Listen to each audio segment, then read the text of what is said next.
I'm here with Ryan Welhousen from Titonka, Iowa, north central Iowa, and we've been working together for 5 years or so. And one of the products we just kind of introduced to him last year was BioEmpruv. And BioEmpruv is a product that helps with Goss's wilt. It's not a bactericide or anything like that. It works with the immune system of that plant. There's biosurfactants and some nutrient values to it that help to basically boost that plant's immune system so they can fend off diseases. But it's very aggressive on Goss's wilt, and Goss's wilt we saw all over the place in the upper Midwest this year, and it really affected stalk quality. We saw a lot of stalks go down. And Ryan, tell me about what you're seeing with the BioEmpruv. Oh, we're seeing a lot better late season plant health, and then because of that, we're seeing a lot better grain fill in the end too. The kernel size is getting stronger and bigger, and sure. Subsequently yields are coming up. Yep. And what we've been doing now is we pair it with a fungicide, and then we really get a bang. I guess for us, if we cover fungicide and not Goss's wilt, you're leaving a little bit on the table, and the vice versa, of course, too. Mm-hmm. And when we put the two together, we're really seeing a nice late season grain fill. Sure, sure. And a couple of years ago, maybe it was last year, you had 40 bushel difference or so where you didn't apply the fungicide. Yes. And then where you didn't apply the BioEmpruv, I think you had around that 25, 30, somewhere around there. Yeah. So it's definitely paying both. Both of those applications are really paying. And northern corn leaf blight was a major problem for you last year where you didn't apply that fungicide. So we have been putting them together. And then you also mentioned that you put the Herbalife Plus in there to help with overall plant health. Yes, and you're really doing that. You're really putting a lot of beneficial things on the plant at the right time. Mm-hmm. And there's fertility in the BioEmpruv too. Is it 096 or Yep. 069? 096. Yeah, and the plants, if you just sprayed BioEmpruv, a few days later you would see what I mean. They perk up a little bit just from the BioEmpruv. Mm-hmm. And then you add that Herbalite in there as well, and the corn really looked good for another week or two this year after we applied that whole system together. And what BioEmpruv also does is it increases the nutrition in that ear. They've taken the company that manufactures it has taken the grain and actually looked at the different nutritional values of potassium and silica, calcium, phosphorus, and the numbers between the untreated and the treated. They're phenomenal difference in especially potassium, phosphorus, and silica. Those were the bigger differences.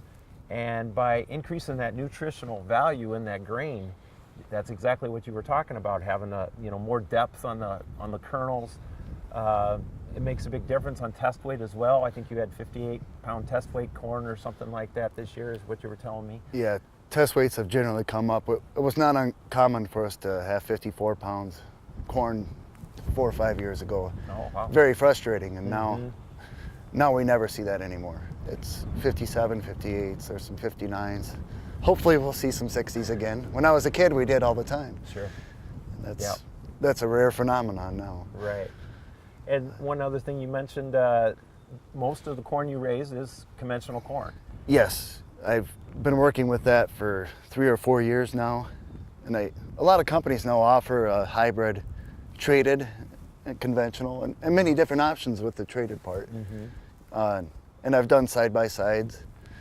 Most of the time the conventional wins. I mean, I have no reason to plant traded right now. Sure. I have no corn going flat. Mm-hmm. None of these things that you're so afraid of might happen, it's not there. Sure. For me anyway, so far. Right. I've had very good luck. And you had taken your corn, some of your corn to the co-op, and one of the co-op managers had mentioned that the difference of your yields and the area yields was, how many bushel difference was that? He said I was doing about 40 better than what he was hearing elsewhere. So that's a tremendous difference, and when you're talking $3 corn, 40 bushel goes a long ways. Yeah. So. And it wasn't an ear size or nitrogen or anything like that. It was all plant health and keeping the crop in a harvestable form. Mm-hmm. And kernel size, like we've been talking to. Right. And your corn stood up a lot better. You had also mentioned that you know, a lot of area corn was going down. Yes. I talked to you 2 weeks ago, and you said, man, the corn's going down all over. He said, mine's standing up pretty good. Yeah. But knock on wood, hopefully we'll keep having good luck with it. But there was a lot of damaged fields, a lot of wind this fall, and yeah, the combination of all the products and everything, I think, is helping us keep that corn up. And sure. And Goss's wilt definitely contributed to a lot of that corn going down. It worked on that stalk. It produces amylase and cellulase, and those are both enzymes that will break down the inner part of that stalk. And so we saw the top part of the stalk go over, and you know, and you're getting to the point where that ear's about to drop and things like that, because that stalk just has no integrity left of it. And Goss's wilt will take and plug the tissue up or the stalk up and down that plant, and when that happens, that bacteria will plug up the xylem and the phloem, so you don't have that nutrition and that water going up and down that plant. So then the plant will try and cannibalize itself to fill the ear and to dry that ear, and that's when you have all the stalk issues that we had this year. So. And I think some of the luck we're having too is the product we use with that is Argosy, and we're using that instead of like some other products that you put on with the fungicide and things. And I really like that product as well. It seems not to do any damage to the plant. A lot of times the additives seem to do a little damage, but sure, the Argosy is a polymer to really help to keep the BioEmpruv on the plant. And you actually used it with your fungicide, like you said, this year in place as a surfactant. So, yeah, that's a good comment. So, well, thank you very much. Thank you.